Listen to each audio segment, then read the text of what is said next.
दुनिया एक बार फिर से एक भयंकर आर्थिक संकट से जूझ रही है, मुहाने पर खड़ी हो चुकी है। अमेरिका और ईरान के बीच जो शांति समझौता हुआ था वो अब पूरी तरीके से फेल हो चुका है। दोनों देश एक ऐसे युद्ध की ओर बढ़ रहे हैं जिसकी कीमत पूरी दुनिया को चुकानी पड़ेगी। लेकिन यहाँ सबसे बड़ा सवाल ये है कि आखिर अचानक ऐसा हुआ क्या। फरवरी में तो अमेरिका और ईरान का शासन उखाड़ फेंकना चाहता था, फिर उसे मजबूरन शांति समझौते पर साइन क्यों करना पड़ा, और अब जब समझौता हो चुका था तो ईरान खुद आगे बढ़कर युद्ध को अपना आखिरी हथियार क्यों मानने लगा। आज के इस वीडियो में हम डिकोड करेंगे ईरान के उस मास्टर प्लान को जिसने सीधे अमेरिका की दुखती रग यानी हॉर्मुज स्ट्रेट पर हाथ रख दिया है। तो कुर्सी की पेटी बांध लीजिए क्योंकि यह जियो पॉलिटिक्स का सबसे बड़ा गेम है।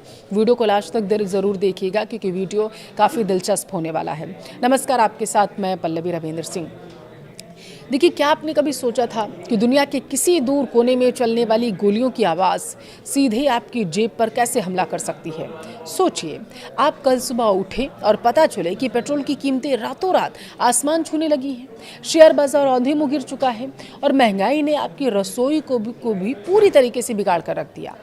ये कोई डरावना सपना नहीं है, बल्कि उस आर्थिक महायुद्ध की आहट है जो अमेरिका और ईरान के बीच छिड़ने जा रही है। शांति समझौता पूरी तरीके से कूड़ेदान में जा चुका है, लेकिन इस बार ईरान बंदूकों से नहीं बल्कि ग्लोबल इकोनॉमी को बांधकर अमेरिका को हराना चाहता है। आखिर कैसे ईरान ने हॉर्मुज स्ट्रेट नाम की एक ऐसी दुखती रग को दबा दिया जिसने अमेरिका के साथ साथ पूरी ही दुनिया की सांस से अटका कर रख दी। ये जानने के लिए आपको बहुत ज़रूरी है कि आप पूरी कहानी को समझिए। देखिए, इसी साल फरवरी से इसकी शुरुआत हुई थी। अमेरिका ने एक लक्ष्य तय किया था कि या तो ईरान के इस्लामिक रिपब्लिकन शासन को खत्म कर दिया जाएगा पूरी तरीके से, या फिर ईरान को एक ऐसा फरमान मानने पर मजबूर कर दिया जाएगा जिससे उसका परमाणु कार्यक्रम और क्षेत्रीय दबदबा हमेशा के लिए खत्म हो जाए। अमेरिका को लगा था कि यह एक आसान जीत होगी, लेकिन नतीजा उम्मीदों के बिल्कुल उलट आया। ईरान ने अमेरिका को चौंकाते हुए एक बहुत ही बड़ी रणनीतिक जीत जो थी वो हासिल कर ली, और वो जीत थी हॉर्मुज स्ट्रेट पर पूरे तरीके से कंट्रोल करना, जिसने पूरी ही दुनिया को हिलाकर रख दिया। दुनिया का लगभग 20% से ज़्यादा तेल इसी सकरे रास्ते से होकर गुजरता है। ईरान ने जैसे ही इस पर अपनी पकड़ मजबूत की, अमेरिका बैकफुट पर आ गया और उसे मजबूत ईरान के साथ एक शांति समझौते पर हस्ताक्षर करने पड़े। क्या समझौता शांति के लिए नहीं था, बल्कि उस समय के शक्ति संतुलन का नतीजा था। ईरान के शीर्ष नेताओं को पहले दिन से ही शक था कि अमेरिका ने अपनी हार नहीं मानी, बल्कि यह उसकी एक टैक्टिकल वापसी है। ईरान का मानना था कि अमेरिका इस समझौते का इस्तेमाल ग्लोबल इकोनॉमी को स्टेबल करने और अगले युद्ध की तैयारी के लिए कर रहा है। यह शक तब यकीन में बदल गया जब अमेरिकी उपराष्ट्रपति जेडी वेंस का एक बयान सामने आया। उन्होंने इशारों में कहा कि राष्ट्रपति डोनाल्ड ट्रंप को यह समझौता इसलिए पसंद आया क्योंकि इससे अमेरिका को अपने खाली होते स्ट्रेटेजिक पेट्रोलियम रिजर्व को एक बार फिर से भरने का वक्त मिल गया है। अब ईरान के पास अमेरिका के धोखे के पुख्ता सबूत मिल गए थे। अब पहला, ईरान की जो विदेशी संपत्ति सीज थी उन्हें कभी बहाल नहीं किया गया। दूसरा, अमेरिका ने इजराइल और लेबनान के बीच समझौता तो कराया, लेकिन ईरान की युद्ध विराम की मांग को कचरे के डिब्बे में फेंक दिया। तीसरा, खाड़ी क्षेत्र में अमेरिका ने गुपचुप तरीके से अपनी सेना और हथियार बढ़ाने शुरू कर दिए थे। चौथा और सबसे खतरनाक, सबसे महत्वपूर्ण, अमेरिका ने कमर्शियल जहाज़ों को भड़काना शुरू किया। वे हॉर्मुज स्ट्रेट से गुजरते समय ईरान की अथॉरिटी को ना माने और ओमान के तट के करीब से निकले। अमेरिका के इस चाल का मकसद साफ था, हॉर्मुज स्ट्रेट पर ईरान की पकड़ को कमज़ोर करना। लेकिन ईरान के मौजूदा शासक जानते थे कि अगर वो अब शांत बैठे तो अमेरिका उन्हें कुचल देगा। अमेरिका को रोकने का एकमात्र तरीका था आक्रामक होना, और ईरान ने वही किया। पिछले हफ्ते पूर्व सुप्रीम लीडर अली खामनेई के जनाजे में जो जन सैलाब आपने देखा था ना उमड़ते हुए, उसने ईरानी लीडरशिप को एक बात साफ कर दी थी कि देश की जनता उनके आक्रामक रुख के साथ खड़ी हुई है, वो अपने नेताओं के साथ खड़ी हुई है और वो कोई भी कठिन फैसला ले सकते हैं जाकर के। हॉर्मुज अब सिर्फ एक जल डमरू मध्य नहीं रह गया है, आपको समझना होगा, बल्कि ईरान के लिए एक राष्ट्रवादी मुद्दा बन चुका है। और इसी समर्थन के दम पर ईरान ने अपना पहला बड़ा वार किया। ओमान के तट के करीब 2 ऑयल टैंकर्स पर उसने हमला कर दिया। जवाब में अमेरिका ने भी बमबारी शुरू कर दी। लेकिन क्या आप जानते हैं, ईरान दरअसल यही चाहता था। आपको लग रहा होगा कि ईरान अमेरिका जैसे ताकतवर देश से युद्ध क्यों मोल ले रहा है। दरअसल यह ईरान का एक सोची समझी रणनीति का हिस्सा था। ईरान जानता था कि युद्ध तो होना ही है, तो क्यों ना इसे अमेरिका को पूरी तरीके से तैयार पहले से ही शुरू कर दिया जाए। अभी ग्लोबल इकोनॉमिक पिछले सप्लाई चेन झटकों से उबर नहीं पाई है। ईरान की रणनीति अब बिल्कुल साफ है। वह अमेरिका की नौसैनिक नाकेबंदी और आर्थिक संकट को बर्दाश्त करेगा। वह खाड़ी में अमेरिकी सैन्य ठिकानों पर लगातार हमले करेगा और सबसे अहम, सबसे बड़ा दांव ईरान हॉर्मुज स्ट्रेट के साथ साथ बाब अल मंदेब और इसके साथ रेड सी को पूरी तरीके से ब्लॉक करने की योजना बना रहा है। अगर ये तीनों चेक पॉइंट्स बंद किए गए तो दुनिया भर में तेल की सप्लाई रुक जाएगी, महंगाई आसमान छुएगी, ग्लोबल इकोनॉमी घुटनों पर आ जाएगी। ईरान को पूरा यकीन है कि इस भारी आर्थिक तबाही का दबाव डोनाल्ड ट्रंप झेल नहीं पाएंगे और उन्हें मजबूरन अपने कदम पीछे खींचकर ईरान की शर्तों पर बातचीत की मेज पर आना पड़ेगा। और ईरान इसलिए भी आश्वस्त है क्योंकि अमेरिका खुद को सभी देशों का प्रतिनिधित्व करने का दावा करता है। वो कहता है मैं ही सुप्रीम लीडर हूँ, ये अमेरिका दावा करता है सभी देशों का।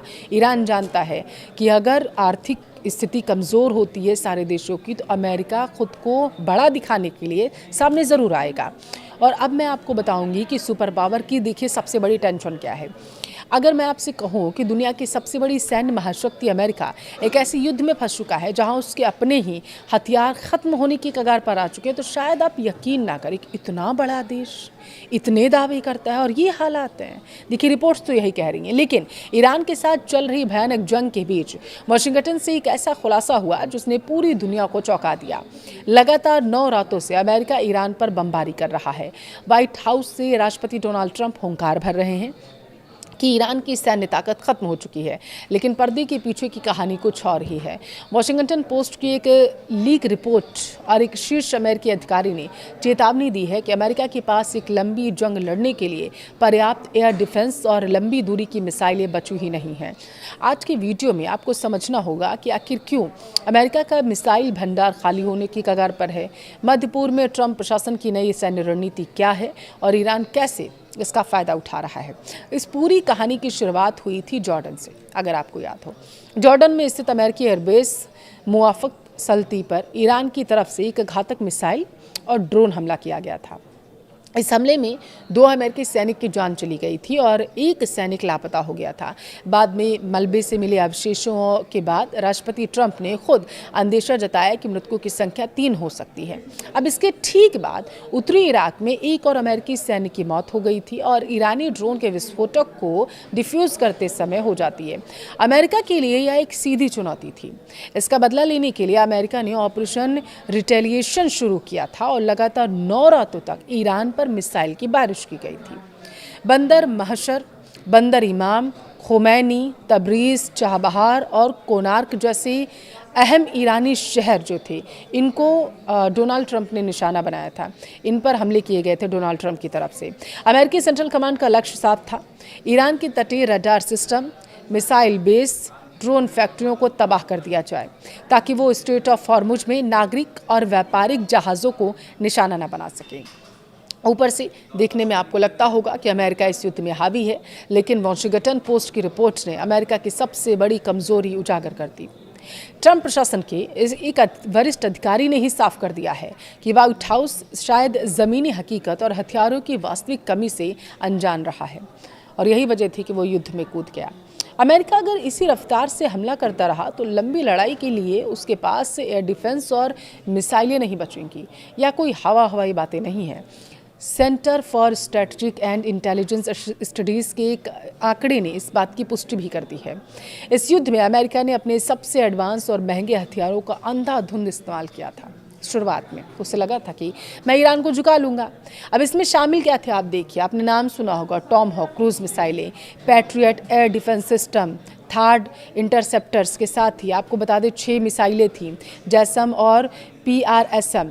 अब समस्या ये आ चुकी है कि इन मिसाइलों को रातों रात नहीं बनाया जा सकता।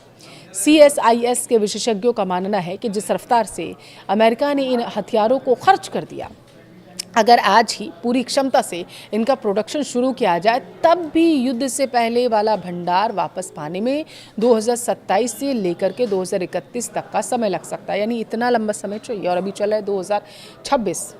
अब इसका सीधा मतलब है अमेरिका एक लॉन्ग टर्म वॉर के लिए बिल्कुल भी तैयार नहीं था। मिसाइलों की कमी, इस रिपोर्ट के बीच अमेरिका ने अपनी रणनीति में बदलाव करना भी देखिए शुरू कर दिया क्योंकि मिसाइलों की कमी आई। ट्रंप प्रशासन अब मिसाइलों की जगह फाइटर जेट्स पर निर्भर है। मध्य पूर्व में अमेरिकी सैन्य मौजूदगी को तेजी से बढ़ाया गया।